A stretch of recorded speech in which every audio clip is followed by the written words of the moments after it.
Alright, it is, what time is it? About 6:40 in the morning. I think I've been here uh, 10 days. It's been a while. Don't mind the laundry hanging up all over the place. About ready to head out for another day. Go get some more evaluations done. We're making technical drawings of roofs so that our contractors can correctly install tarps. And we need to specify the amount of square footage of the tarp and its correct placement so that all that gets done. I've got all my rain gear. I've got, can I show it? Got my boots ready to go. It is about a 60% chance of rain off and on today, so got my gaiters, got my rain gear. Should be in pretty good shape there. Yeah, need to get downstairs, meet with my crew, and get everybody else's evaluation sheets, contract sheets in, pick those up, give two people 2 safety messages, don't fall in holes, don't have your car stolen. Have a great morning. More updates later. Oh, lunchtime. And it's pouring rain here. It is wet, wet, wet. There's a little bit of lightning. Trying to keep out of the rain for 20 minutes. Making a little bit of lunch. A little, what is this? Trunk ramen, I guess is the best way to explain it. And just waiting out the rain a little bit. But I got all my rain gear on. I got heavy boots on. I got my helmet.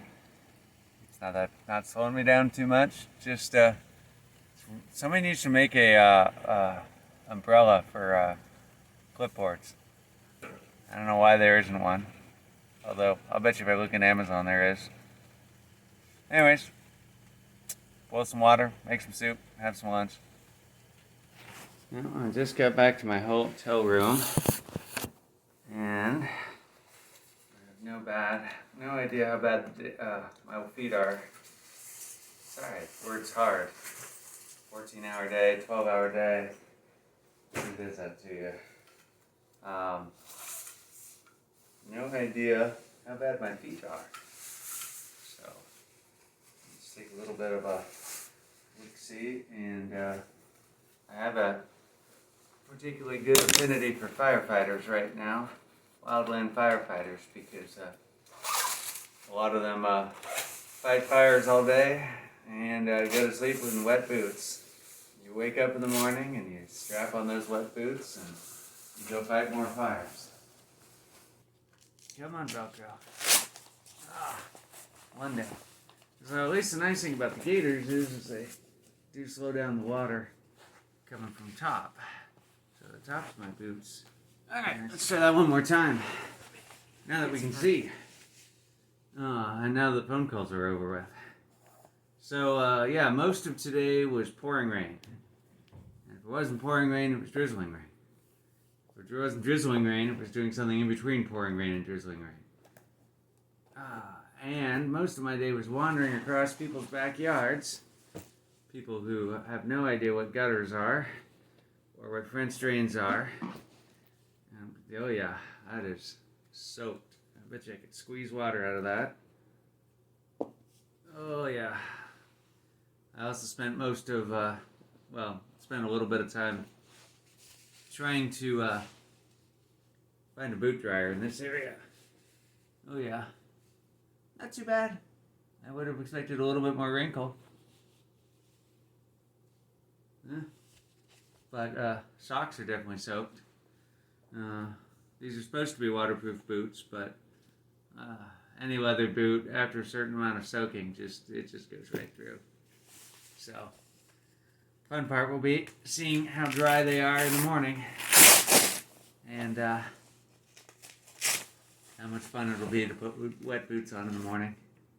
My salute to all the wildland firefighters and everybody else who puts wet boots on in the morning, gets up and goes out and does a hard day's work.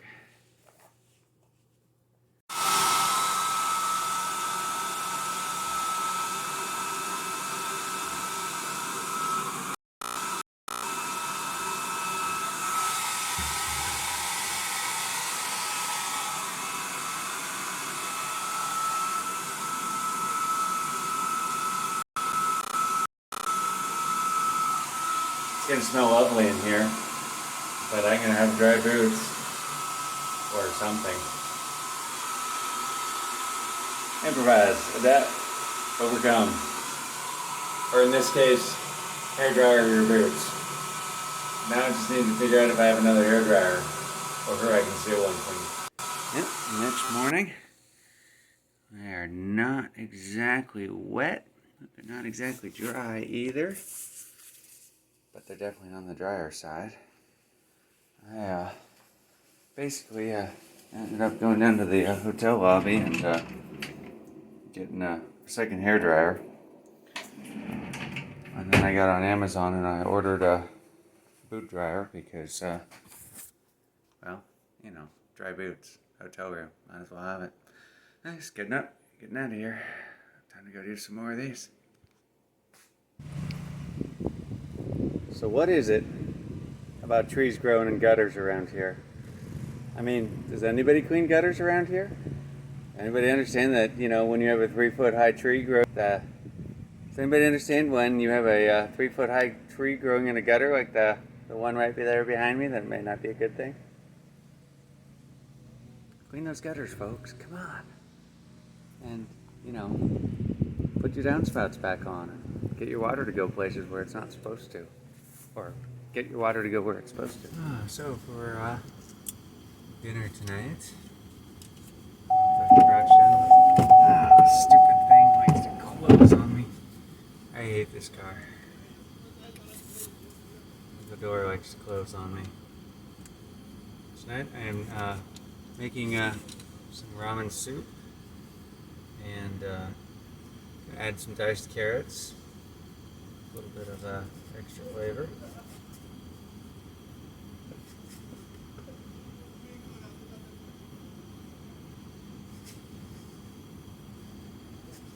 Got to clean my knife here.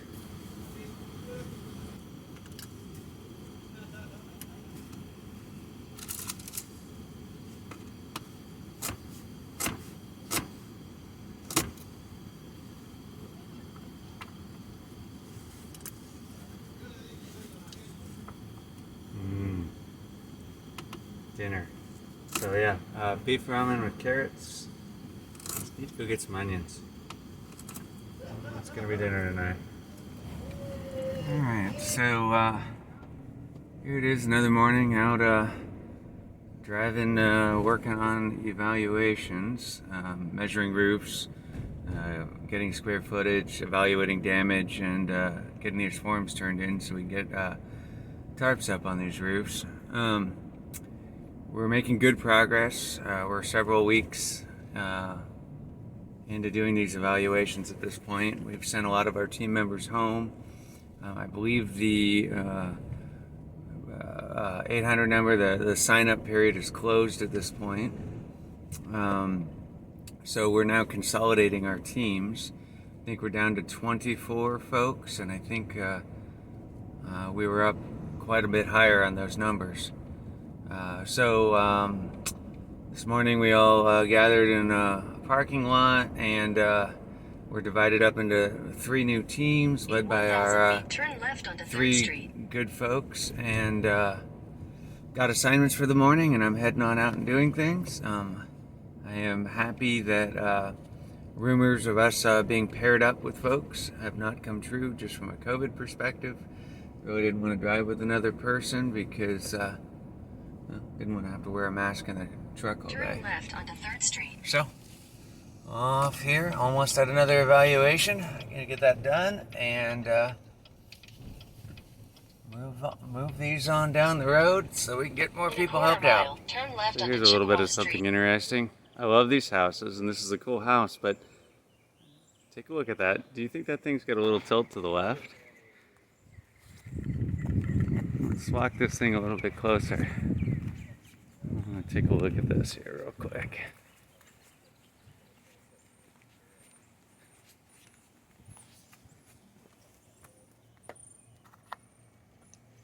Well, that says it's dead level, but that's just that door trim.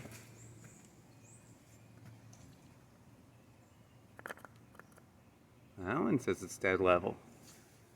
Huh. So I wonder if it's the house next door. Here's another good one. So there's the front steps leading into the... Oh, wait.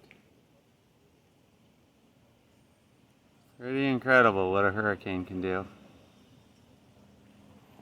That whole thing's just blown right on over. Roof looks like it's still intact. It's amazing the engineering of something like that, and just how everything snapped and how everything crumbled. All right, guys, architectural word of the day. You see that little thing right there? Anybody know what that's called? It's called a... Let's wait till everybody gets past me. That little thing right there is called a finial. Architectural word of the day. It is a decorative device on the apex of a roof. And I've seen a couple houses where those finials have knocked a little bit loose and it's leaked around it. So nice decorative touch, but you know, more complicated, more leakage, or more potential for leakage. Well, this is interesting. So this is a shrimp po' boy, recommended by some of the locals. Shrimp's fantastic. Good stuff.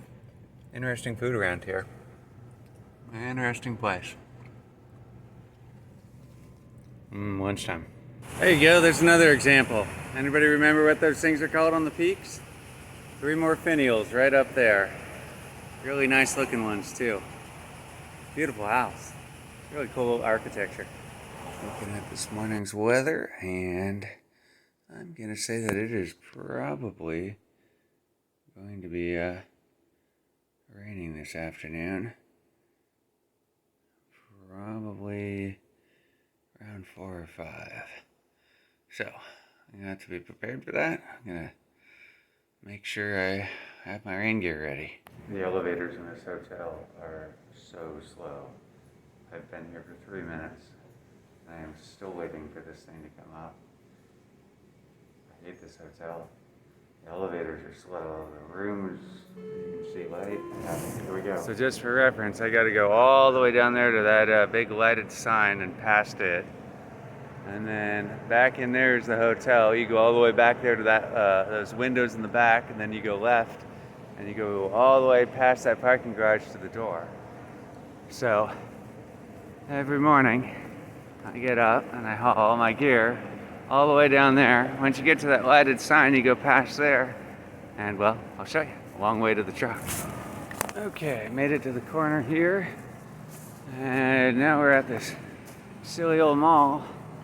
And I probably could park a little closer, but most of the time I get back here about 8 o'clock, well, 7, 8 o'clock at night, all these good parking spaces that are close are gone, so I gotta park all the way back here in the boondocks. I'm not gonna cut through cars. Stay in the middle. I like walking down the center of these aisles and staying away from cars. But there I am, way out there in the middle. And here's the Battleship Utah. I always like parking underneath street lights. Make it less likely for people to steal things. Alright. There's my cooler. All my extra water. I brought ice this morning for the first time. Now just going in there. Keep things nice and cool. I got more water from the hotel, filled it up in the bathtub. That's going there. So we've got, well, 4 gallons of water, which is way, way, way, way more than I need, but you just never know. I have been in too many situations where bad things happen, and extra water is never a bad thing. Wish this tailgate would open all the way. Alright. So, backpack off. In the back of the truck. Got my rain gear. Make sure my hydration port is sticking up and not getting everything wet. Unclip that. Get the helmet free. What did I do here? The next big challenge of the day is electricity. Namely, keeping the cell phone, not my phone, but the cell phone, that the company provided me charged. And the reason why I say that is because the trickle charge on this thing. So this is a 20,000 milliamp power bank, and this is what I backpack with me and carry out in the woods and use for topping off the GoPro and everything. This usually takes, why is it not charging? Oh, the truck needs to be on. Yep, there it is. Alright, so this normally is at 4 bars, and right now I'm at 1 bar growing to 2. I can't charge this in the truck and charge the phone at the same time.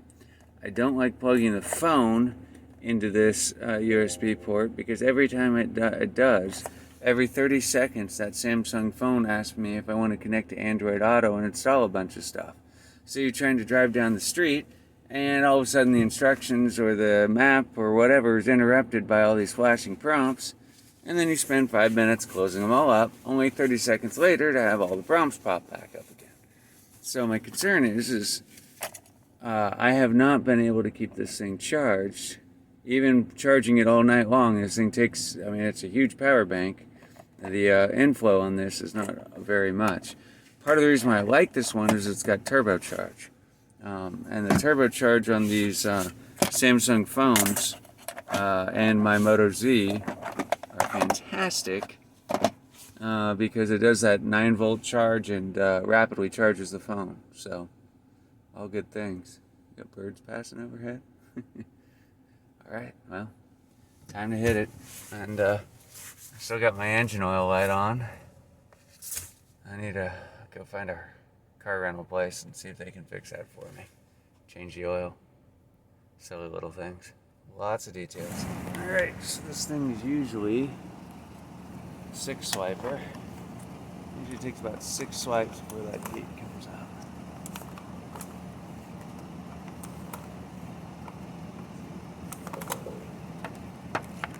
And I might need to another hand here. Come on, gate. Ah, it opened. Haha. I'm free. Ah. And now I love these lights that are out here because every one of these lights, they're green. Can I get through them? Because this is such a pedestrian area, all these lights periodically change to red and then just stay red for 5 or 10 minutes. It's just insane.